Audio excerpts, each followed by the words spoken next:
கொடுத்தார்கள். ஆகவே இது ஒன்றும் அடையவில்லை. காணி ராணுவத்தின் பாவனையில் உள்ள மக்களுக்கு சொந்தமான காணி கூடி கண்துடைப்பான விடயம்தான் நடந்து வருகின்றது. மக்கள் ஏமாற்றப்பட்டிருக்கிறார் என்பதுதான் என்னுடைய கருத்து. பல இடங்களில் காணிகள் வழங்கப்பட்டதாக மக்கள் அங்கு செய்து பார்வையிட்டதாக அதெல்லாம் உண்மை அல்ல. வசாவளான் காணி புண்ணிய ஆட்சியாளர் காலத்தில் விடுவதற்கான உத்தரவாதங்கள் வழங்கப்பட்டதுதான் புதிய ஆட்சியில் வழங்கப்பட்டது. அன்றைய தினம் ஜனாதிபதி நாட்டு மக்களுக்காக ஆற்றிய உரையின் போது கூட அந்த விடயங்கள் சொல்லப்பட்டது. காணிகளை வழங்குவது தவறு. ஐக்கிய தேசிய கட்சியினுடைய தலைவர் அல்லது ரணில் விக்ரமசிங்க அவர்கள் இன்னும் ஒரு தொலைக்காட்சி நிகழ்ச்சியின் போது குறிப்பிட்ட விடயங்களும் முன்னைய ஆட்சி காலத்தில் இத்தனை ஏக்கர்கள் வழங்குவதாக இருந்தது, நாங்கள் வந்தது பிறகு அதில் கொஞ்சத்தை வழங்கியிருக்கிறோம் என்று தான் சொல்லியிருந்தார். ஏனென்றால் அது தென்னிலங்கைக்கு சொல்லும் செய்தியாக இருக்கலாம். தென்னிலங்கையில் அங்கு ராணுவத்தின் காணிகள் மக்களுக்கு பயந்தளிக்கப்படும், இங்கே அரசியலில் தாக்கத்தை ஏற்படுத்தலாம் என்று நினைக்கலாம். ஆனால் இதுதான் உண்மை. கடந்த ஆட்சி காலத்தில் வலி வடக்கு என்று சொல்லப்படுகின்ற பலாலி சுற்று வட்டாரத்தில் உள்ள அந்த உயர் பாதுகாப்பு வலயத்தில் 24 கிராம சேவையாளர் பிரிவுகள் முற்று முழுதாக மக்களிடம் மீள கையளிக்கப்பட்டது. இப்போது மக்களின் எதிர்பார்ப்பும் புதிய ஆட்சியில் அதுதான், முழுமையாக விடுவிக்கப்பட வேண்டும். அண்மையில் விடுவிக்கப்பட்ட சில பகுதிகளில் மக்களின் குடியிருப்பு காணிகள் விடுவிக்கப்படாமலும் விவசாய காணிகள் விட்டால் அவர்கள் எங்கிருப்பது? அப்ப அரவாசி காணி பிரித்து வேலியடிக்கப்பட்டிருக்கின்றது. அப்ப மக்கள் திருப்தி இல்லை. இன்னும் 40க்கும் மேற்பட்ட நலன்புரி நிலையங்கள் இருக்கத்தான் செய்கின்றது. ஆயிரக்கணக்கான மக்கள் மூழ்குடியேற்றத்துக்காக காத்திருக்கின்றார்கள். ஆகவே அவர்களது நம்பிக்கை சிதறிக்கப்பட்டிருக்கின்றது. இங்கு கூறப்பட்டது. அப்ப இங்க நான் என்னுடைய முக்கியமான கேள்வி என்னவென்றால், மாற்றத்தை ஏற்படுத்தியவர்கள் நாங்கள். தமிழ் மக்களின் வாக்கு, நாங்கள் தமிழ் மக்களின் கேட்ட கோரிக்கைக்கு நாங்கள் தமிழ் மக்கள் ஏகோபித்த வாக்குகளை வழங்கி கூடாகத்தான் இங்கு ஆட்சி மாற்றம் ஏற்பட்டது. புதிய ஜனாதிபதி வந்தார் என்று மார்பு தட்டி கொள்ளும் தமிழ் தேசிய கூட்டமைப்பு அந்த மக்கள் எதிர்பார்ப்புகளை மாற்றத்துக்கூடாக ஏற்படுத்தி கொடுக்க முடியவில்லை என்று சொன்னால், பொறுப்பு கூறும் கடமை தமிழ் மக்களுக்கு. தமிழ் மக்கள் ஜனாதிபதி மைத்திரியிடமோ பிரதமர் ரணிலிடமோ கேட்பது அல்ல. தமிழ் தேசிய கூட்டமைப்பு தான் அந்த பொறுப்பு கூறலை மக்களுக்கு சொல்ல வேண்டும். ஆனால் மாறாக இன்றைக்கு ஒரு சிலர், சம்பந்தன் ஐயாவா இருக்கலாம், பிரபல சட்டத்தரணி சுமந்திரனா இருக்கலாம், அவர் இங்கு தேசிய நிறைவேற்று சபையில் இருக்கணும். இங்கு அரசுடன், ரணிலுடன், அரசுடன் இருக்கின்றார்கள், பங்காளிகளாக இருக்கின்றார்கள். சட்டமூலங்கள் தயாரிக்கப்படும் போது அவர்களின் பங்கு பாத்திரமானது என்று சொல்லப்படுகின்றது. தேசிய அரசியலில் அவர்கள் மிகப்பெரிய பாத்திரத்தை வகிப்பதாக காட்டிக்கொள்கிறார்கள், செல்வாக்குள்ளவர்களாக காட்டிக்கொள்கின்றார்கள்.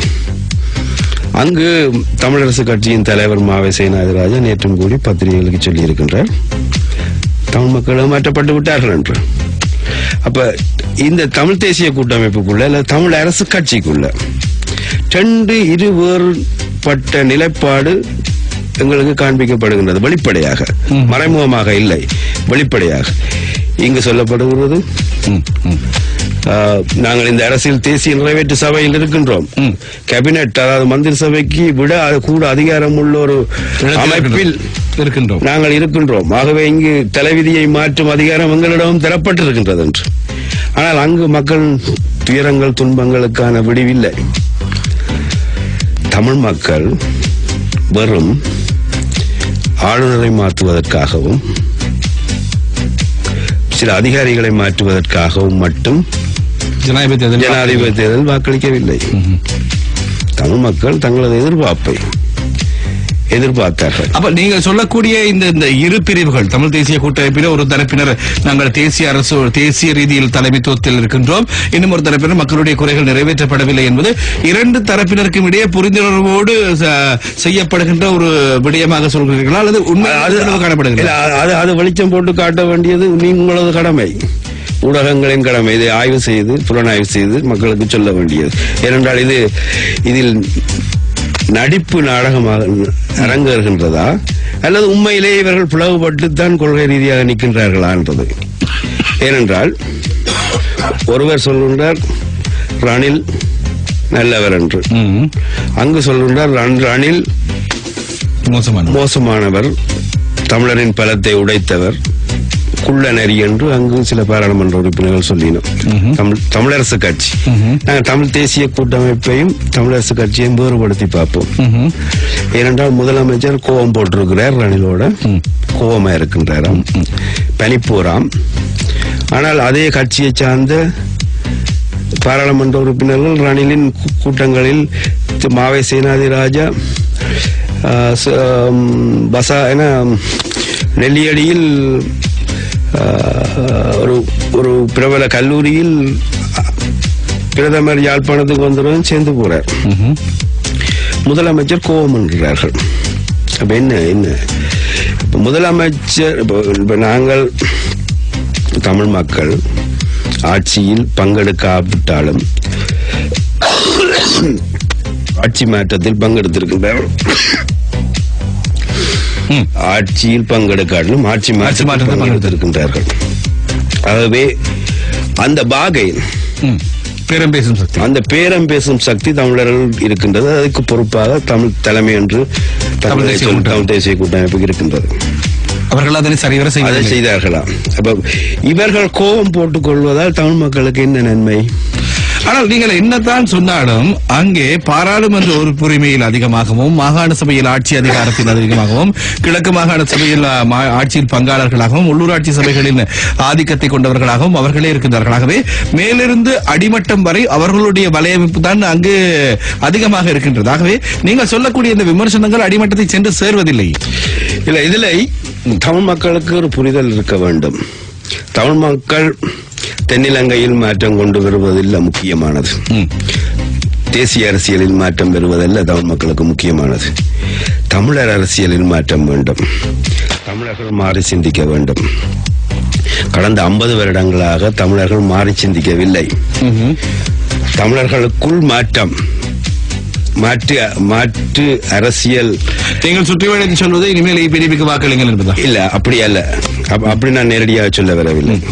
தமிழர்கள் மக்களை நேசிக்கும், தங்களுக்காக உழைக்கும், உண்மையான மக்கள் பிரதிநிதியாக செயல்படுபவர்களை கொண்டு வர வேண்டும்.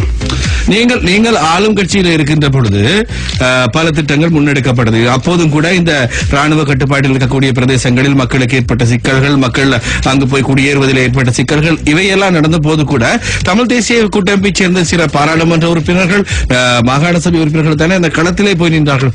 அவர்கள் தானே அவர்களோடு வாக்குவாதப்பட்டார்கள், ராணுவத்தினரோடு முரண்பட்டார்கள், போலீசார் தாக்க வந்தது கூட தமிழ் தேசிய கூட்டமைப்பின் பாராளுமன்ற உறுப்பினர்கள் தானே அந்த காலகட்டத்தில்.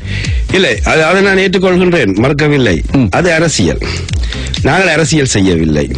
தமிழ் மக்களின் அவலத்தை நாங்கள் அரசியலாக்கவில்லை. நாங்கள் ஆக்கபூர்வமாக சிந்தித்தோம். ஆக்கபூர்வமாக சிந்தித்த வழியால்தான் பல விஷயங்களை சாதித்திருக்கின்றோம். வலிவடக்கில் 24 கிராம சேவையாளர் பிரிவை மீள்குடியேற்றம் செய்யும் போது நாங்கள் கொடி பிடித்து பத்திரிகையாளர்களை அழைத்து சென்று போராட்டம் நடத்தி அதை வெல்லவில்லை. எங்களது அரசியல் அணுகுமுறைகளுக்கூடாக, நுட்பமான தந்திரோபாயமான அரசியல் அணுகுமுறைகளுக்கூடாக அதை சாதித்திருக்கின்றோம். கிளிநொச்சியிலே 2 படைமுகாங்கள், மிகப்பெரிய படைமுகம் 600 ஏக்கரில், அதை நாங்கள் படைமுகமாக பல்கலைக்கழகமாக மாற்றியிருக்கின்றோம். கொடி பிடிக்காமல். கொடி பிடிக்கிறது தவறென்று நான் சொல்லவில்லை. கொடி பிடிப்பது அரசியல் விளம்பரங்களுக்காகவே தவிர, பிரபல்யங்களுக்காகவே தவிர, பிரச்சனை தீர வேண்டும் என்ற எண்ணத்திறன் கொடி பிடிக்கப்படவில்லை. இதுதான் வீரம் என்று சொன்னால் நாங்கள் இதை செய்து போட்டு பேசாமல் இருந்திருக்கலாம். 24 கிராம சேவையாளர் பிரிவு மூழ்குடியேற்றப்பட்டிருக்காது. படை முகாம் பல்கலைக்கழகமாக மாறி இருக்காது. நாங்கள் படை முகாமை இன்னும் விஸ்தரிப்பதற்கு வழிவகுத்திருப்போம். அப்படியான சூழல்களும் இருக்கின்றது, மறுப்பதற்கில்லை. ஒரு நுட்பமில்லாத அரசியல் அணுகுமுறைகளால் நெருக்கடிகள் ஏற்படுத்தப்பட்டிருக்கின்றது. மூடப்பட்ட முகாங்கள் திறக்கப்பட்டிருக்கின்றது. இந்த குறிப்பிட்ட காலப்பகுதி, இந்த காலத்தில் இல்லை நான் சொல்றேன். நீங்க முன்னைய காலத்தை பற்றி தான் சொன்னீங்க. அந்த காலகட்டத்தில் தேவையற்ற விவேகமற்ற அரசியல் அணுகுமுறைகளால் மக்களுக்கு நெருக்கடிகள் மேலும் அதிகரிக்கப்பட்டது. குறிப்பாக மாவீரர் துயிலும் இல்லங்கள் இருக்கின்றது. மாவீரும் துயிரும் இல்லங்கள் சில முகங்கள் படைமுகங்களாக ஏற்கனவே மாற்றப்பட்ட நிகழ்வுகளை நான் மறப்பதற்கில்லை.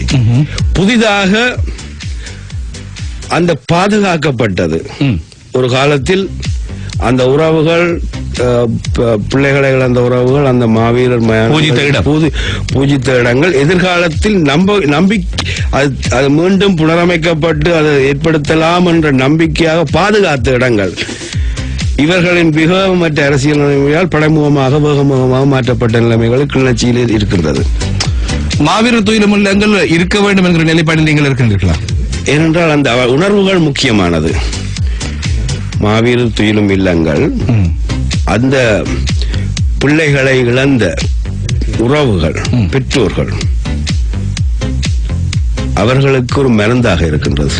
ஆனால் அந்த ஆட்சியிலே இருந்த பொழுது, ஆட்சியில் பங்காளிகளாக இருந்த பொழுது நீங்கள் உங்களுடைய நுட்பமான அரசியல் அணுகலினூடாக அவற்றை காப்பாற்றிக் கொள்ளவில்லை. நிச்சயமாக காப்பாற்றவில்லை என்று நான் சொல்லவில்லை. கிளர்ச்சியை நான் குறிப்பிடுவேன். ஒரு கனகபுரம் மாவீரர் துயிலும் இல்லம் அதை நாங்கள் எந்த தேவைக்காக, ராணுவ தேவையோ அல்லது அரசு திணைக்களங்கள் தேவைகளுக்காக வழங்காமல் அதை நாங்கள் பாதுகாத்து வைத்திருந்தோம்.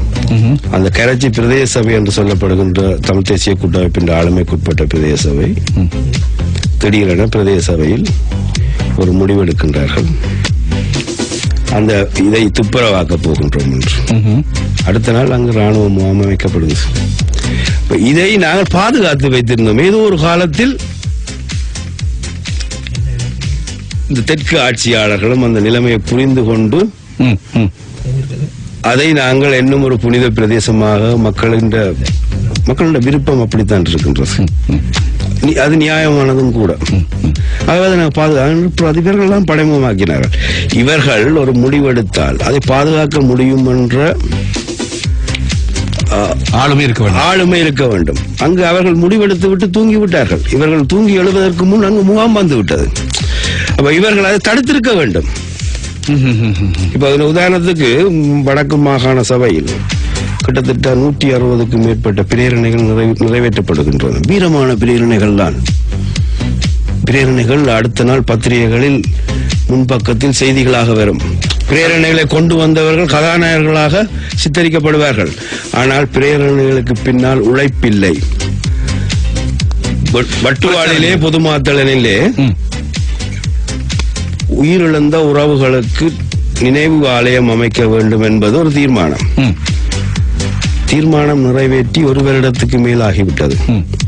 அதற்கான என்ன முயற்சி வடக்கு மாகாண சபை எடுத்திருக்கின்றது? ஒரு செங்கல்லை கூடி மக்களிடம் சேகரிச்சதா? இல்லை.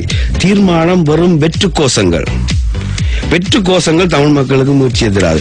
இந்த விடயத்திலும் கூட நான் தான் சொல்கின்றேன். காணாமல் போன உறவுகள் விடயத்திலும் கூட நீங்கள் கேட்கலாம், கடந்த ஆட்சியில் நீங்கள் பேசாமல் இருந்தீர்கள்.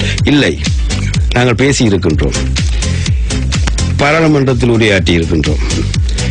மாற்றங்கள் சிலதை செய்திருக்கின்றோம். முற்றுமுழுதாக எல்லா பிரச்சனைக்கும் தீர்வு கண்டுவிட்டோம் என்று நான் சொல்லவில்லை. அன்றைய ஆட்சியாளர்களிடமும் இனவாதம் பெருகி இருந்தது உண்மை.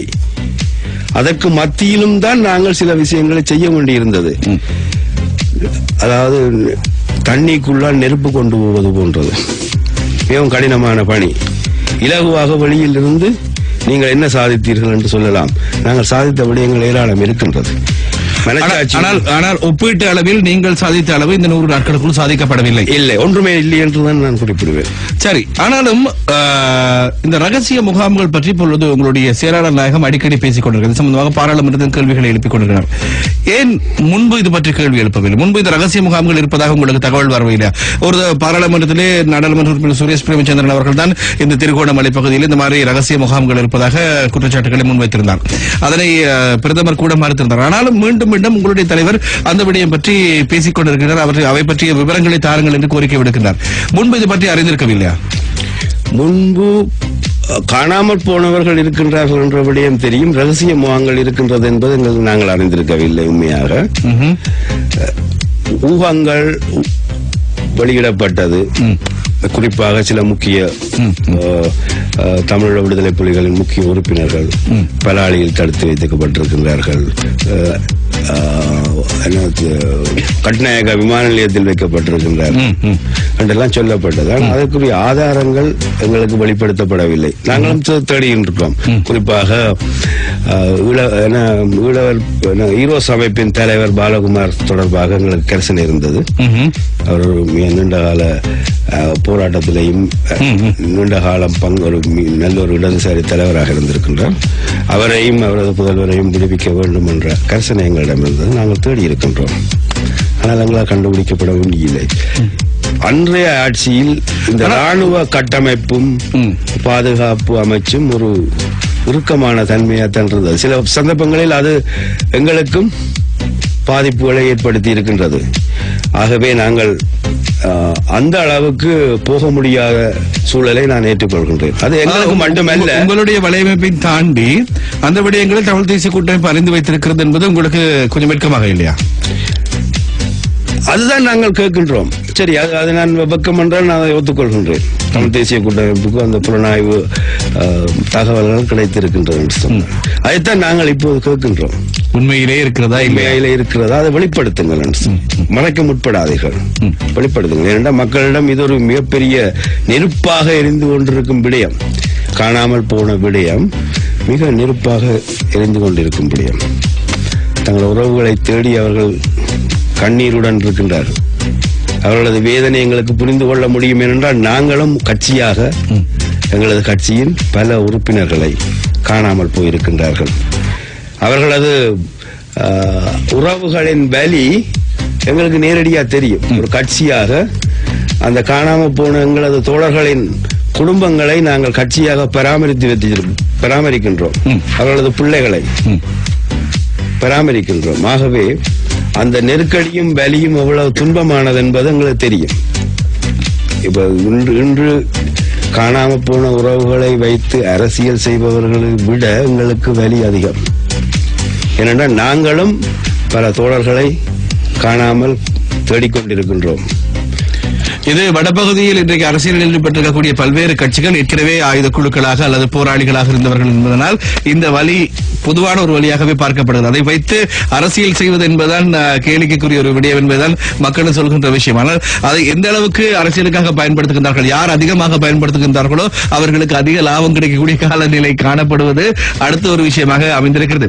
இந்த ரகசிய முகாம்கள், காணாமல் போனவர்கள், இவை எல்லாவற்றையும் தாண்டி மக்களுடைய அடிப்படை பிரச்சனைகளில் ஒன்று, அடிப்படை உரிமைகளில் ஒன்று இந்த குடிநீருக்கான சிக்கல் தோண்டி இருக்குது. கிளிநொச்சிக்கும் ஏற்கனவே இந்த இரணைமடு குளத்திலிருந்து யாழ்ப்பாணத்துக்கு நீர் கொண்டு செல்வது சம்பந்தமான சிக்கல்கள் தோன்றியிருந்தன.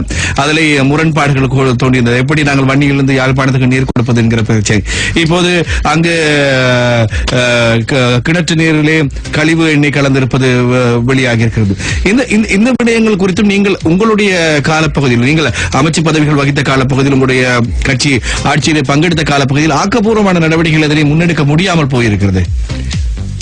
இல்ல, இது கிட்டத்தட்ட 2013 காலகட்டங்களில் தான் இது ஒரு பூதாரமான பிரச்சனையாக வெடித்தது. குறிப்பாக சுன்னாகத்தில் இருக்கக்கூடிய இலங்கை மின்சார சபையின் நொதர்ன் பவர் மற்றும் அக்ரோ 2 நிறுவனங்களுக்கு ஒப்பந்தங்கள் வழங்கப்பட்டிருந்தது.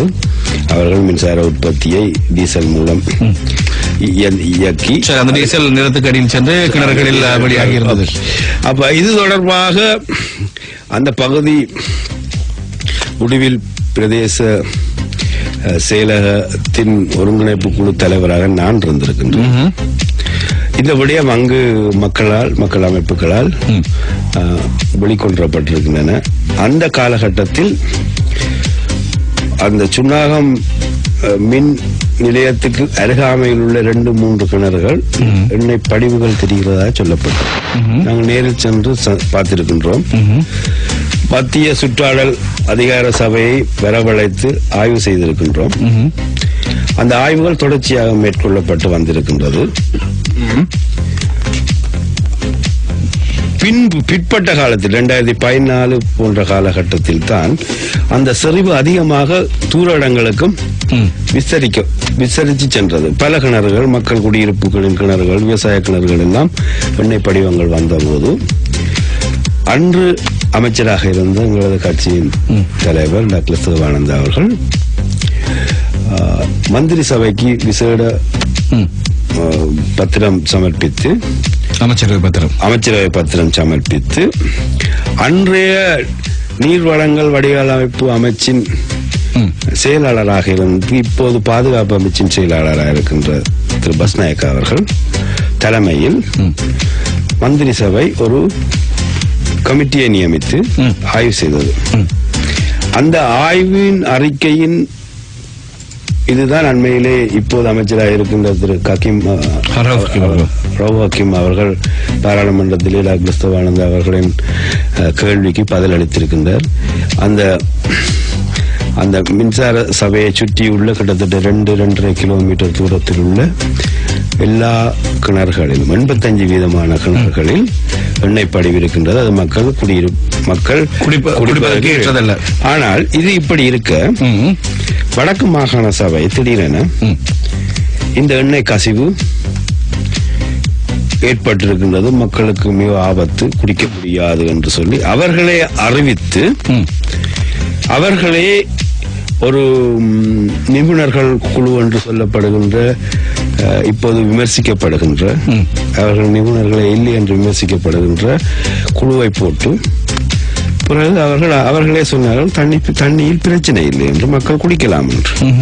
இப்போது அந்த பகுதி மக்கள், தூய நீருக்கான அமைப்பினர், சுகாதாரத்துறை சார்ந்த அதிகாரிகள் எல்லோரும் இன்று மாகாண சபையின் அந்த முடிவை எதிர்க்கின்றார்கள். உண்மைக்கு புறம்பான எந்த உருப்படியான முறையில் தொழில்நுட்பங்களை பயன்படுத்தாது ஆய்வு செய்து அல்லது ஆய்வு செய்தவர்களின் அறிவு, அவர்களின் துறை சார்ந்த அறிவு இல்லாதவர்களை போட்டு வேணுமென்றே செய்திருக்கின்றார்கள் என்று இப்போது விமர்சிக்கப்படுகின்றது. ஆனால் இது எல்லாத்துக்கும் பதில் சொல்வது போல் அண்மையில் பாராளுமன்றத்தில் அமைச்சர் ஹக்கீம் அவர்கள் குறிப்பிட்டது தான் உண்மையான அதி உயர்ந்த தொழில்நுட்பத்தை பயன்படுத்தி ஆய்வு மேற்கொண்டு விடுக்கப்பட்ட அறிக்கையாக இப்போது ஏற்றுக்கொள்ளப்பட்டிருக்கின்றது. விஷயம் என்னென்றால் மத்திய அரசு மேற்கொண்ட ஆய்வு, மத்திய அரசு தான் உண்மையிலேயே நான் சொல்லுவது ஏனென்றால் மத்திய அரசு தான் இதுக்கு பொறுப்பு கூற வேண்டும். ஏனென்றால் அதிகார ரீதியாக அப்பொழுது மாகாண முதலமைச்சர் தண்ணீர் பிரச்சனையை வைத்து அரசியல் செய்யாதீர்கள் என்று சொல்வதில் நியாயம் இருக்கிறதா? ஏன் அவர்கள் முதலில் மூக்கை நுழைத்தார்கள் என்பதுதான் எனது கேள்வி. இது அவர் துறை சார்ந்த, அவர்களது அதிகாரம் சார்ந்த விடயம் அல்ல. இதுக்கு பொறுப்பு சொல்ல வேண்டியது இலங்கை மின்சார சபையும் மத்திய நீர்வளங்கள் வடிகால் அமைப்பு சபையும் தான்.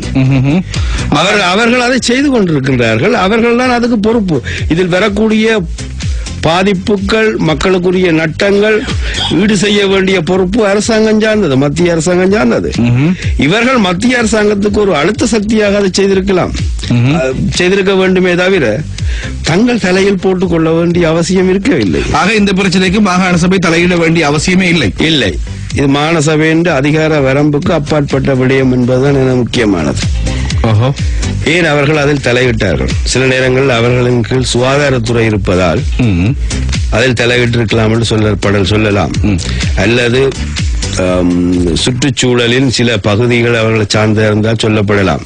ஆனால் அவர்கள் இவ்வளவு ரிஸ்க் எடுக்க வேண்டிய அவசியம் இல்லை. இதை மத்திய அரசுடன் இணைந்து ஒரு மக்கள் நலன் சார்ந்த விடயத்தை மாகாண சபை எடுப்பதை நான் குறை கூறவில்லை. அவர்கள் மத்திய அரசுடன் இருந்து அதி தொழில்நுட்பமான விடயங்களுடன் சேர்ந்து இணைந்து மக்களுக்கு அறிவிக்கும் போது நிரூபிக்கக்கூடிய வகையில் செய்திருக்கலாம். அவர்கள் சார்ந்த சுகாதாரத்துறையினரே, சுகாதார செக்டரே இப்போது வடக்கு மாகாண அரசியல் தரப்பு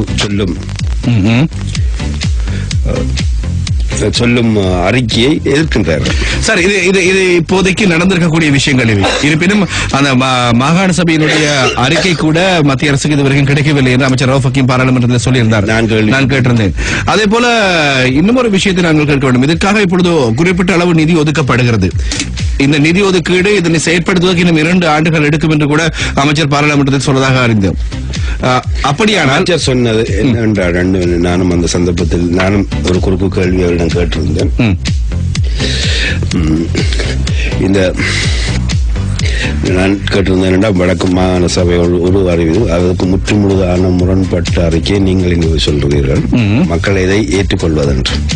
அப்ப சொன்னால் எங்களை தான் ஏற்றுக்கொள்ளணும், நாங்கள் சொல்வதுதான் ஆக உயர்ந்தபட்ச தொழில்நுட்பத்தை பயன்படுத்தி கண்டுபிடித்த விடயம்.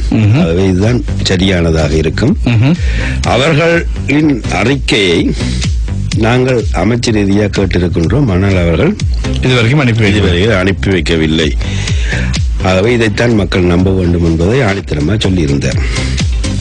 அப்ப தீர்வு சொல்லும் போது 2 வருடம் செல்லலாம் என்று சொன்னது நிரந்தர தீர்வு தொடர்பானது. இப்ப இதுல நானும் என்னுடைய கேள்வி நிரந்தர தீர்வுக்கு 2 வருடமாக இருந்தால் இப்பொழுது அந்த மக்களுக்கு குடிநீருக்கு என்ன வழி செய்யப்படும்? இல்ல, இந்த குடிநீருக்கான பொறுப்பை தேசிய நீர் வழங்கல் வடிகால் அமைப்பும் தாங்களும் விசேட நிதி ஒதுக்கீடுகளை செய்திருப்பதாக குறிப்பிட்டார்.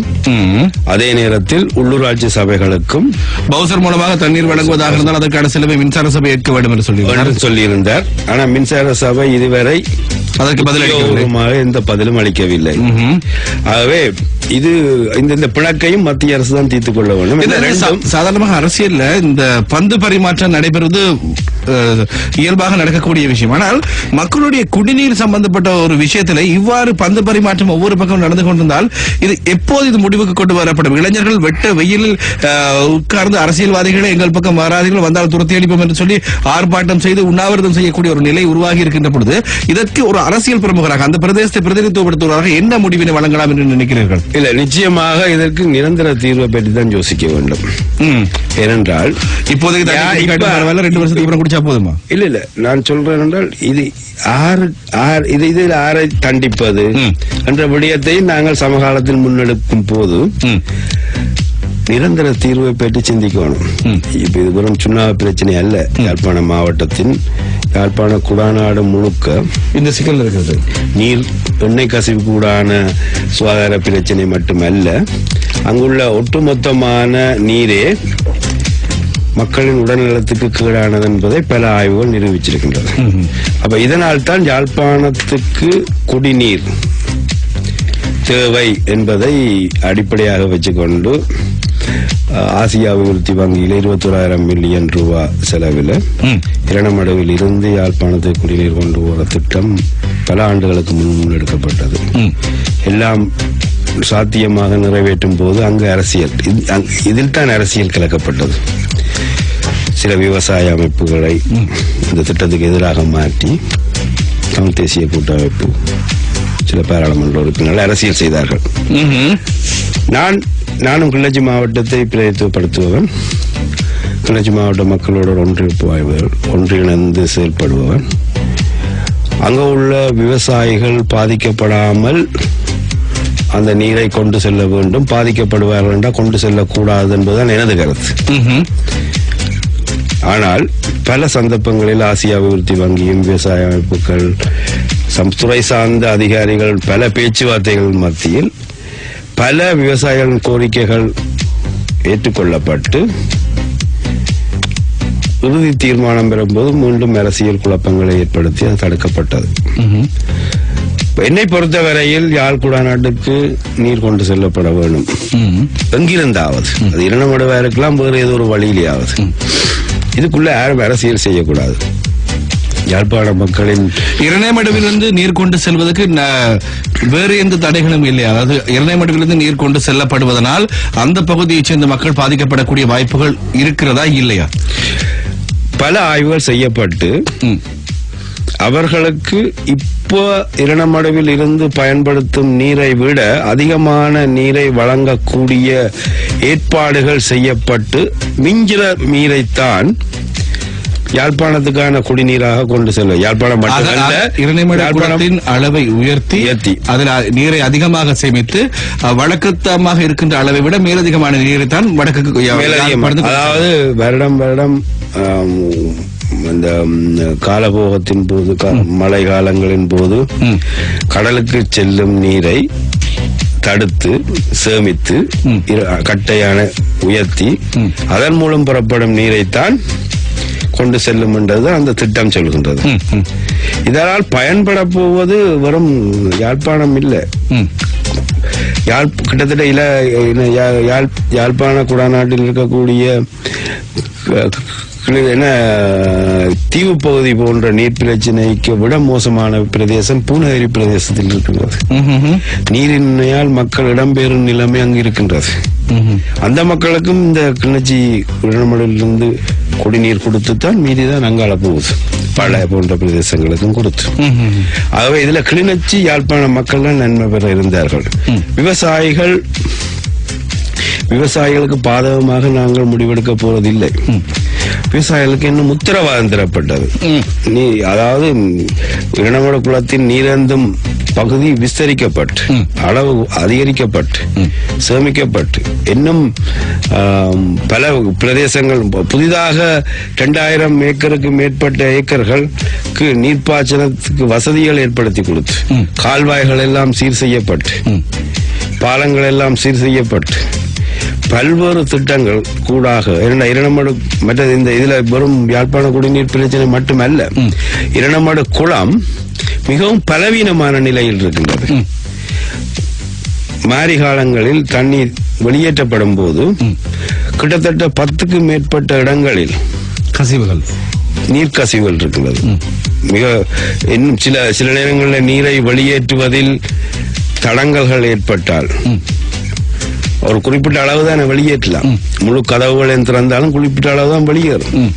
அதுக்கு மேலதிகமாக வெளியேற முடியாது போனால் நிச்சயமா உடைவு வந்தால் கிளிநொச்சியின் கிட்டத்தட்ட முக்காவாசி விளைநில பிரதேசமும் மக்கள் வாழ்விடங்களும் அழிந்து போகும் அபாயம் இருக்கின்றது. ஆகவே அந்த அபாய எச்சரிக்கை கூடி இருக்கின்றது. அதையும் விவசாயிகள் சொல்கின்றார்கள். அப்ப அதுக்கும் தீர்வு இந்த திட்டத்தை நடைமுறைப்படுத்துவது கூடத்தான். இப்போது சில இணக்கப்பாடுகள் காணப்பட்டிருக்கின்றது. முதலில் குள வேலையை செய்வோம். யாழ்ப்பாணத்துக்கான குடிநீர் திட்டத்தை வேறு வழிகளில், அதாவது உப்பு நீரை நன்னீராக்கி யாழ்ப்பாணத்துக்கு கொடுப்பது தொடர்பான சில உடன்பாடுகளுக்கான நிதி ஒதுக்கீடுகளையும் ஆசியா செய்திருக்கின்றது. ஆனால் என்னை பொறுத்தவரையில் அது எந்த அளவு வெற்றி அளிக்கும் என்று. ஆனால் முன்னாள் ஜனாதிபதியினுடைய தேர்தல் விஞ்ஞாபனத்தில் யாழ்ப்பாணத்துக்கான நீர் விநியோகம் குறித்து விரிவாக பல விஷயங்கள் சொல்லப்பட்டிருந்தன. நீரை தடுக்க முடியாது என்று சொல்லி யாழ்ப்பாணத்துக்கான ஆறு மற்றும் இன்னொரு குளம் இல்ல நாங்கள் அதை அபிவிருத்தி செய்யலாம். விவசாயிகளுக்கு இன்னும் அடுத்த 2ஆம் கட்டமான நம்பிக்கையை கொடுக்கக்கூடிய என்றால் இரணமடுக்கு வேற வழிமுறைகளை கூடாக நீரை கொண்டு வருவது, சில ஆறுகளை சீரழிச்சு. அப்ப இதுல நாங்கள் நிச்சயமாக ஒரு திட்டத்தை தடை போட்டுட்டு நெருக்கடிகளை உருவாக்காமல் திட்டத்தை அமல்படுத்தி கொண்டு பிரச்சனைகளுக்கு தீர்வு காண்பதுதான் நடைமுறை ரீதியான நல்ல விடயம் என்று நான் நினைக்கின்றேன்.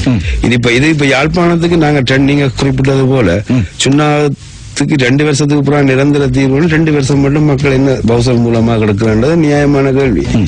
இந்த திட்டத்தை நடைமுறைப்படுத்தினால் இன்றைக்கு இப்படியான பிரச்சனைகளுக்கு இலகுவாக தீர்வு இருக்கலாம், தீர்க்கப்பட்டிருக்கும். அப்ப அதுதான் நான் சொல்றேன், இதுகளை தள்ளி போட முடியாத பிரச்சனைகள்.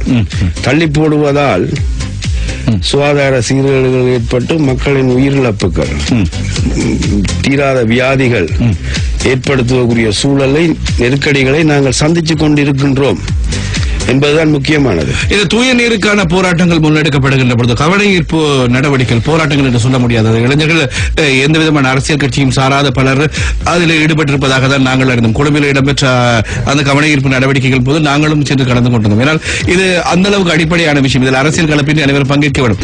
ஆனால் இதில் அரசியல் செய்ய வேண்டாம் என்று சொல்வது நியாயமானதா? இல்ல, இதுல முதலமைச்சர் நல்லூர் முற்றாடலில் இளைஞர்கள் இரவிரவாக உண்ணாவிரதம் இருக்கின்றார்கள்.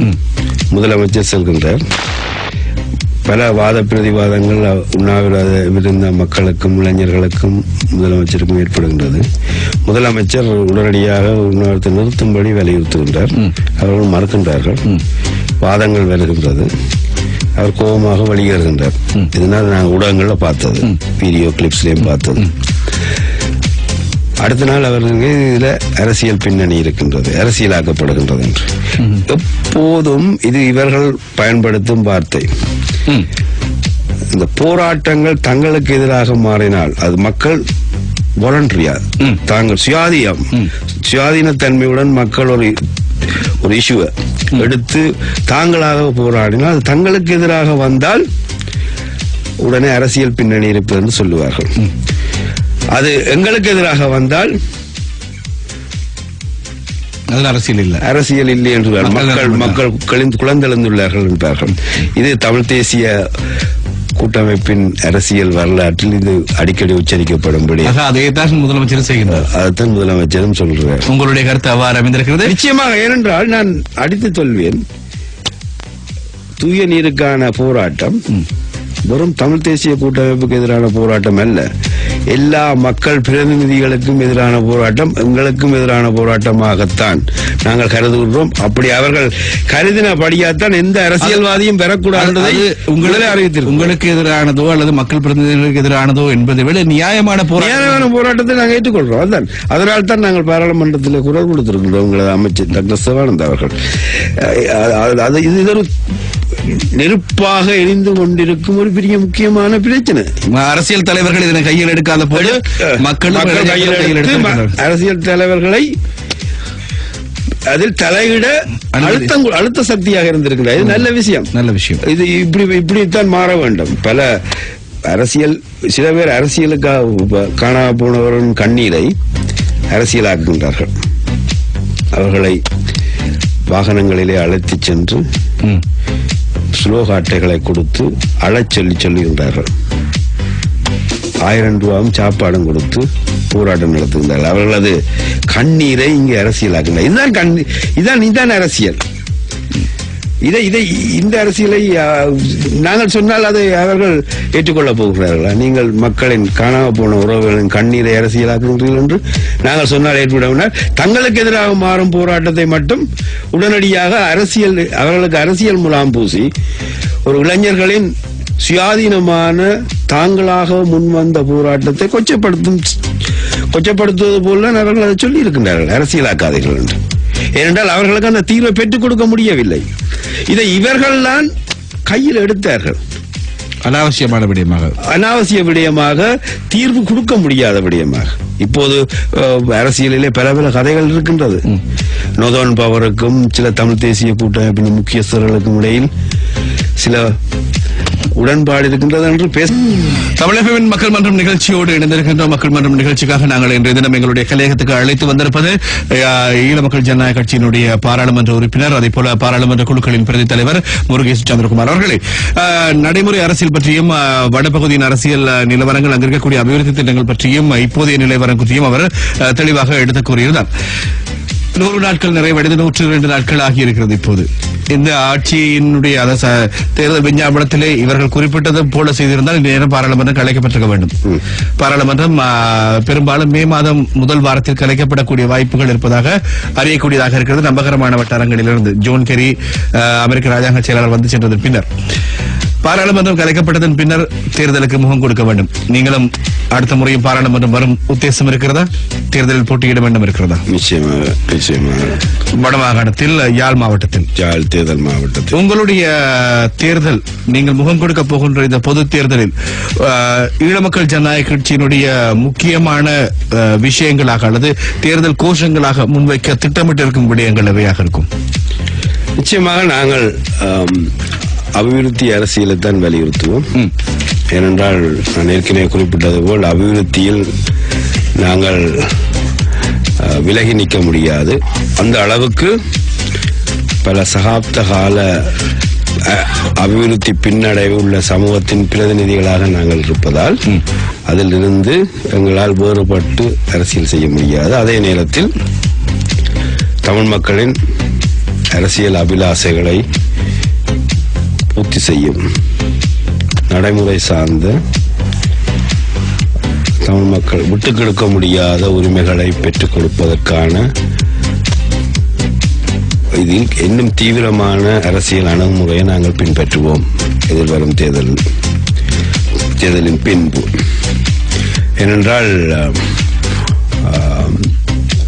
எந்த அரசாக இருந்தாலும் நாங்கள் கடந்த ஆட்சியை அங்கம் வகித்த அரசாங்கம் இருந்தாலும் புதிய அரசாங்கமாக இருந்தா என்ன, ஒரு இலங்கையின் ஒரு 2ஆம் தர பிரச்சனையாகத்தான் பார்க்கின்றார்கள்.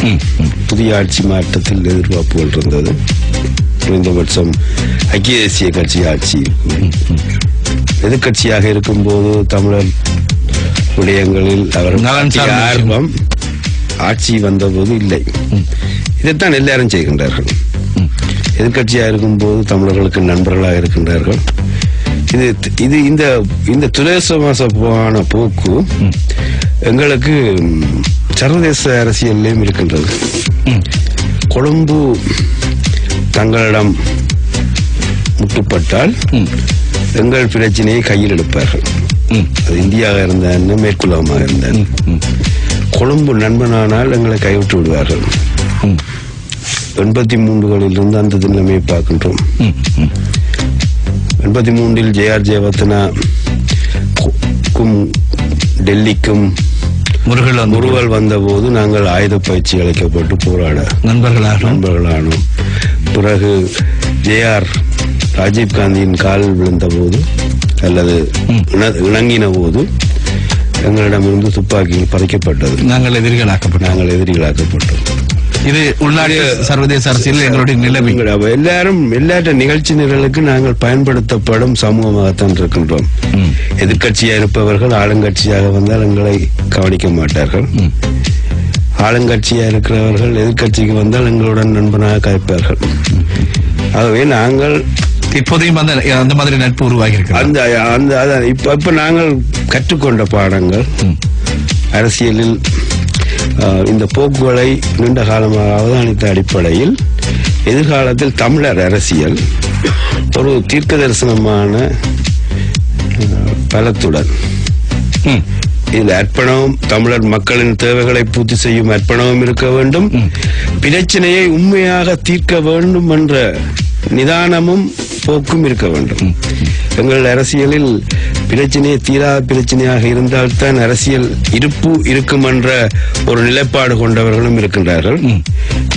பிரச்சனை தீர்ந்துவிடக் கூடாது, தீர்ந்துவிட்டால் தங்களுக்கு அரசியல் இல்லை என்று நினைப்பவர்களும் இருக்கின்றார்கள். ஆக ஒட்டுமொத்தமாக யதார்த்தத்தை மக்களிடம் கொண்டு செல்ல போகிறார்கள். யதார்த்தபூர்வமான மக்கள் எழுச்சியை ஏற்படுத்தக்கூடிய அரசியல் அணுகுமுறையை, அரசியல் அபிலாசைகளை வென்றெடுக்கக்கூடிய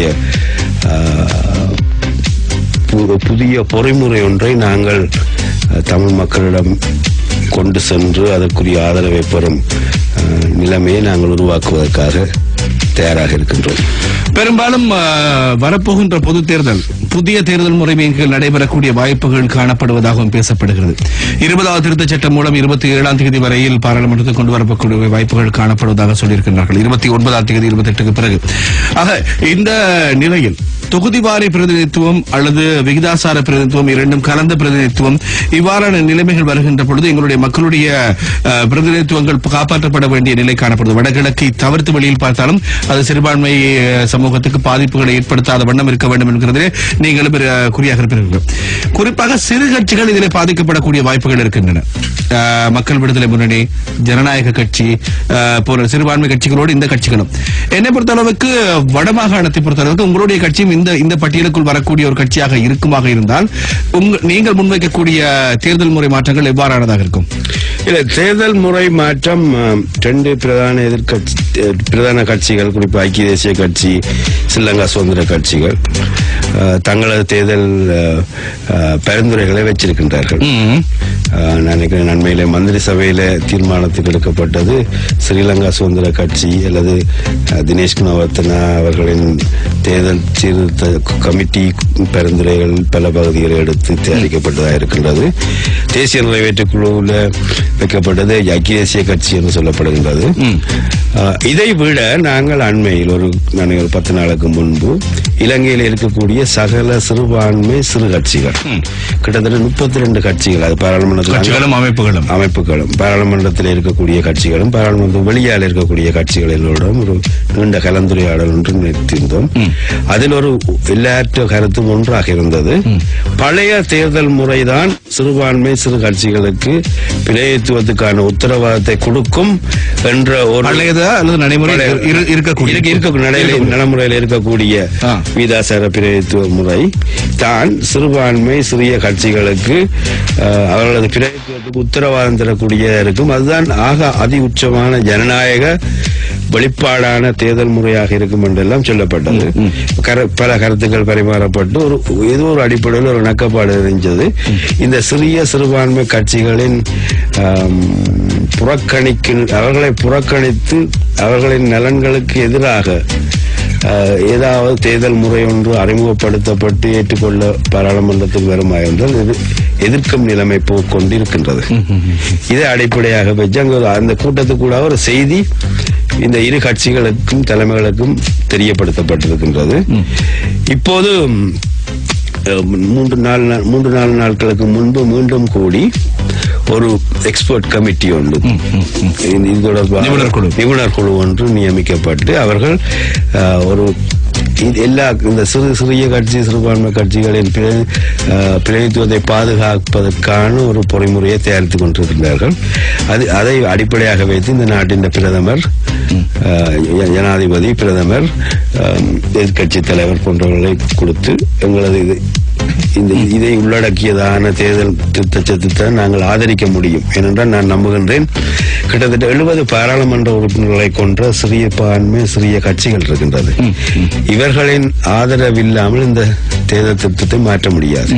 ஆகவே ஒரு அழுத்த சக்தியாக இருக்கும் அவர்களது உணர்வுகள் இந்த தேர்தல் முறை மாற்றத்துக்கு ஊடாக தேர்தல் முறை மாற்றத்தில் அவர்களது அபிலாசைகளும் ஏற்றுக்கொள்ளப்பட வேண்டிய நிர்பந்தம் நாட்டில் இருப்பதால் அது கருத்தில் எடுக்கப்படும் என்று நான் நம்புகின்றேன். எது எப்படி இருப்பினும் வடக்கு கிழக்கு மக்களின் பிரதிநிதித்துவம் இப்போது இருக்கும் பிரதிநிதித்துவம் அதிகரிக்கப்படுவதை பற்றி நாங்கள் பேசலாமே தவிர குறைக்கப்படுவதற்கு எந்த ஆதரவு அளிக்க முடியாது. அந்த வகையில் அது நாங்கள் உட்பட இன்றைக்கு சிறிய கட்சியாக நாங்கள் சில நேரங்களில் இருக்கலாம். இன்றைய பெரிய கட்சி நாளைக்கு சிறிய கட்சியாக வரலாம். ஆகவே நிதானம் எல்லோரும் சேர்ந்து வடக்கை பொறுத்தளவுக்கு சிறிய கட்சி பெரிய கட்சி என்பதை விடுத்து இரு கட்சிகள் என்று எடுத்துக்கொண்டார். இரு கட்சிகளும் சேர்ந்து ஒரு தீர்க்கமான முடிவெடுப்பது நல்ல. ஏனென்றால் இன்றைய சூழலில் சாதக பாதகங்களை பற்றி யோசிக்காமல், ஏனென்றால் அன்றைய கூட்டத்தில் திரு சுரேஷ் பிரேமச்சந்திரன் வந்திருந்தார். கடைசியாக நடந்த அந்த தேர்தல் முகக்கருவு அப்ப அவர் தெளிவாக குறிப்பிட்டார், தமிழ் தேசிய கூட்டமைப்பில் 5 கட்சியில் 4 கட்சிகள் 5 கட்சிகள் கூட்டமைப்பு. இந்த 5 கட்சிகள் நாளைக்கு 3 கட்சிகளாக வரலாம், 2 கட்சிகளாக வரலாம். ஆகவே எந்த வகையிலும் எந்த கட்சிகளும் பாதிக்கப்படாத தேர்தல் முறை ஒன்றுதான் அவசியம் என்பதை அவர் வலியுறுத்தியிருந்தார். தீர்க்கதரிசனமான கருத்து. இது ஒரு கூட்டமைப்பு, யதார்த்தம். ஆகவே இதில் கட்சிகள் தங்கள் நலன் சார்ந்து மட்டும் சிந்திக்காமல் மக்கள் பிரதிநிதித்துவம் பாதுகாக்கப்பட வேண்டும், எல்லா கட்சிகளும் அபிலாசைகளும் அல்லது எல்லா கட்சிகளும் உள்ள ஒரு பல் கட்சி தரப்புகள் உள்ளதுதான் உண்மையான ஜனநாயகம். ஒரு தரப்பு மட்டும் இருந்தால் அது ஜனநாயகம் அல்ல. பல்தேசிய இனங்களுக்குள்ள பல்தேசிய கட்சிகள் பல கட்சிகள் பிரதித்துவம் இருந்தால்தான் உண்மையான ஜனநாயகம். குறைகள் ஏராளமான விஷயங்கள் தெளிவாக விவாதிக்க மக்களுக்கு நன்மை பயக்கும். அவ்வாறான ஒரு முறைக்கு தான் நீங்கள் ஆதரவு தவிர பாராளுமன்ற உறுப்பினரை குறைப்பதற்கான வாய்ப்புகளுக்கு இபிடிபி ஆதரவு வழங்காது. சரி, இன்றைய மக்கள் மன்றம் நிகழ்ச்சியில் கலந்து கொண்டு இந்த கருத்துக்களை முன்வைத்தமைக்காக உங்களுக்கு எங்களுடைய நன்றிகளை தெரிவித்துக் கொள்கிறோம். இன்றைய மக்கள் மன்றம் நிகழ்ச்சிக்காக வருகை தந்திருந்தார் இபிடிபியின் யாழ் மாவட்ட பாராளுமன்ற உறுப்பினர், அதேபோல பாராளுமன்ற குழுக்களின் பிரதி தலைவர் முருகேசு சந்திரகுமார் அவர்கள். உங்களுக்கு எங்களுடைய நன்றிகளை தெரிவித்துக் கொள்கிறோம். எங்களுடைய கலையகத்துக்கு வந்து நிகழ்ச்சியிலே பங்கெடுத்தமைக்காக நன்றி. உங்களுக்கும் எனது நன்றியை தெரிவிக்கின்றேன். எனது கருத்துக்களை உங்களது தமிழ் கூடாக மக்களை சென்றடைவதற்கு வழிவகுத்து தந்தமைக்காக நான் உங்களுக்கு நன்றி தெரிவிக்கிறேன். நன்றி, வணக்கம். நன்றி. தொடர்ந்து நிகழ்ச்சிகளை தொகுத்து வழங்க கலையகத்தில் முரளி விடைபெறும் நான் என்று அன்போடு பாரணி. வணக்கம் நேயர்களே.